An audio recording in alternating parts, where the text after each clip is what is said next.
Today's podcast is brought to you by Audible.com. Get a free audiobook download and 30-day free trial at audibletrial.com/ChiroBusinessMojo. Over 180,000 titles to choose from for your iPhone, Android, Kindle player, or MP3 player. Welcome to the Chiro Business Mojo podcast, where we deconstruct the methods, marketing, and mindset of successful business people and chiropractors from around the world. And now your host, Dr. Richard Day. Yes, I confess it's true. I am Dr. Richard Day, and this is the Chiro Business Mojo podcast. Thank you once again for spending some of your time with us. Today, I want to talk about fear. A lot of us have fear about trying new things, especially if there's risk involved. And just life in general can be fearful when we're stepping outside our comfort zone and trying things for the first time. Fear of the unknown. And it's holding a lot of us back from reaching our full potential. I can tell you that I went through a particularly fearful stage in my life. I guess, I don't know if fearful is the right word, but what was happening was I was going through a divorce. And this was around 2003, 2004. And I was looking for a new direction. And at the time I was working for Lehman Brothers Financial, who is now defunct. They're gone. They died a casualty in the 2008 financial crisis meltdown.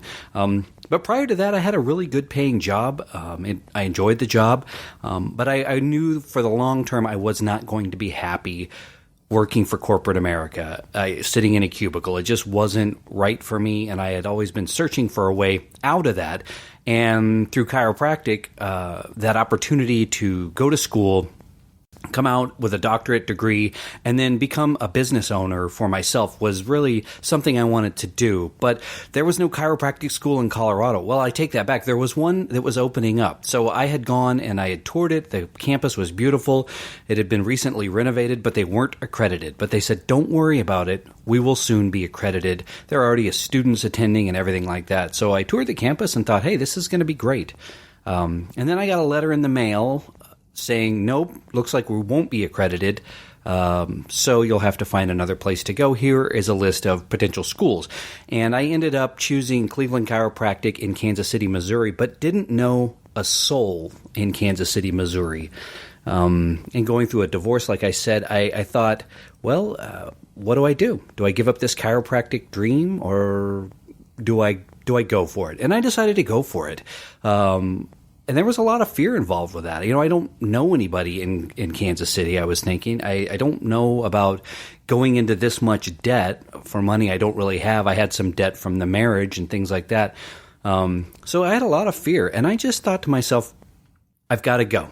I'm going to leave all my friends and family here, but I'm going to make new friends while I'm out there.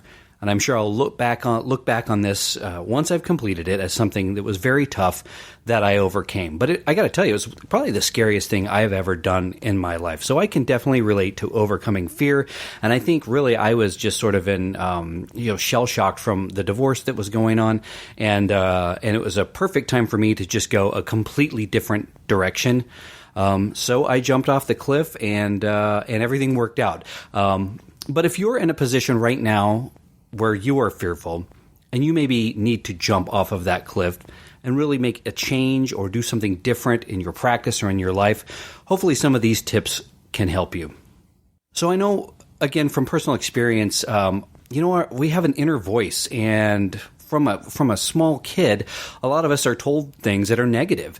And maybe not negative, but sometimes things that are scary. You know, you got to look both ways before you cross the street. You could get hit by a car. Things like that. And for good reason. Parents are telling, I've got kids of my own, and you tell your kid things, look, you could fall off, you could hurt yourself, you could get lost, you need to stay where mom and dad can see you. But when we grow up, we've internalized that, and it's become part of our inner dialogue.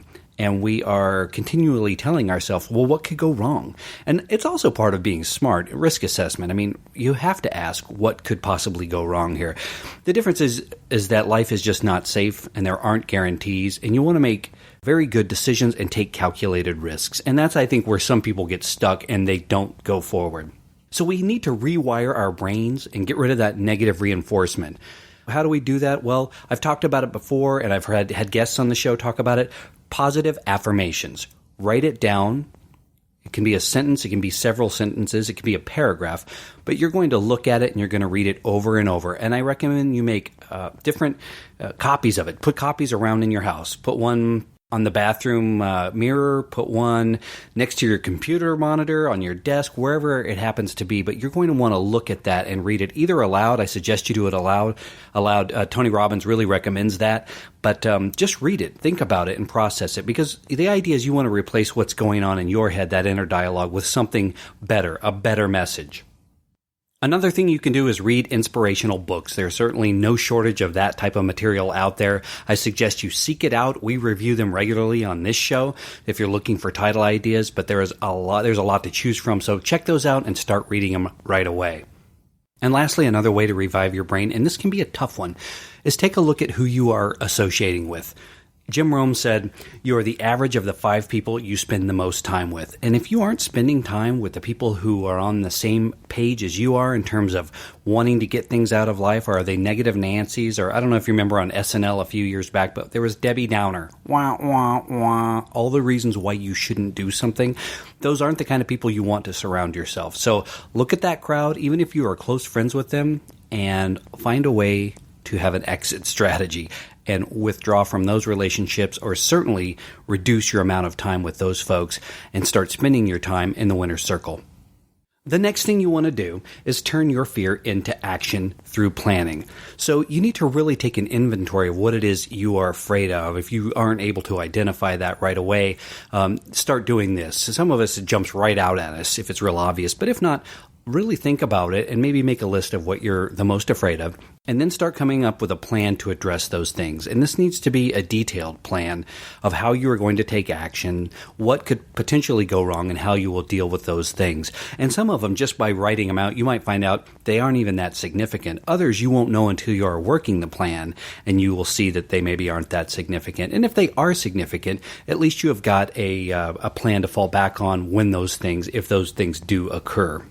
The other thing with these goals is you want to have a time limit. If it's something you think you can get done in 2 weeks, set that goal in 2 weeks, and then you're going to want to check back and make sure that you're doing that goal now, that you've achieved that goal. Now, that doesn't mean that you've failed if you haven't, because oftentimes we don't know how many steps there are until we get going with something. For example, creating this podcast was a lot harder than I thought it was going to be, and it took longer than I thought it was going to be. But having never done it before, I really didn't realize that going in. So no doubt those sort of situations are going to happen to you, and that's fine. You reassess, you push that date out again, and then you go forward. They call this in Silicon Valley a pivot. If the market changes, you pivot and you go a different direction, and this no different with you. You're going to do the same thing. Now, if you find yourself doing it habitually, we've got a different problem. But for most of us, if we set a realistic goal to begin with action steps and a time frame that's realistic as well, the majority of the time we're going to accomplish those goals. And lastly, get out of your comfort zone. I've talked about it before. I think I had a podcast already entirely devoted to this. But I was raised as a pleaser, and I was someone who didn't want to offend anybody and wanted to please someone, and I find myself almost in a subservient role in a lot of ways. It's great, especially as a healthcare provider, in that you are wanting to please your patient and the public. But it works against us in other ways in terms of letting people walk all over us, or not saying no when we should say no, which saying no can be very powerful. So you want to look in at your comfort zone and say, am I living too much in this comfort zone? What can I do to get out of it? Talking to strangers. There are a whole lot of other things we can do that we've talked about before to get us out of that comfort zone. I can tell you a recent story. I had someone approach me to sell an MLM. And I have nothing against MLMs. It's just not for me. But the person talked about it as a business opportunity. And being an entrepreneur, it piqued my interest, and I had my suspicions, but I was willing to talk about it. And I sat down with him for coffee one day, and he began the sales pitch. And I listened intently for a while, and I said, look, I'm experienced in business.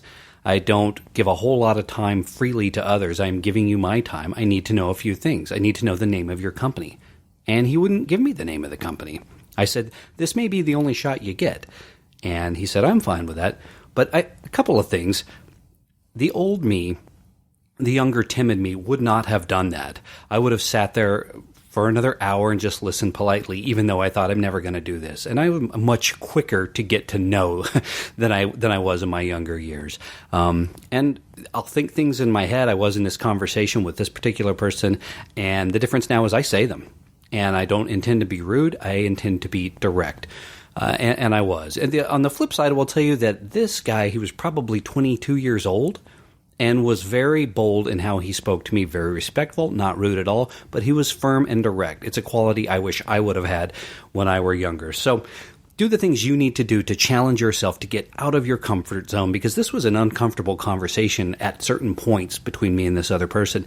But that's normal. The more time we can spend in discomfort, the more normal that becomes for us, and we are better able to function in moments of discomfort. I hope you found this helpful. Remember, this is a gradual process, but you want to start now. You want to be able to reach your full potential. You don't want to look back on a life and say, I shoulda, woulda, coulda. You want to go forth now and begin living your life to the fullest. Thank you for listening to the Chiro Business Mojo podcast. Go to chirobusinessmojo.com for show notes on today's episode, and jump on over to iTunes to subscribe, rate, and review if you enjoyed the show.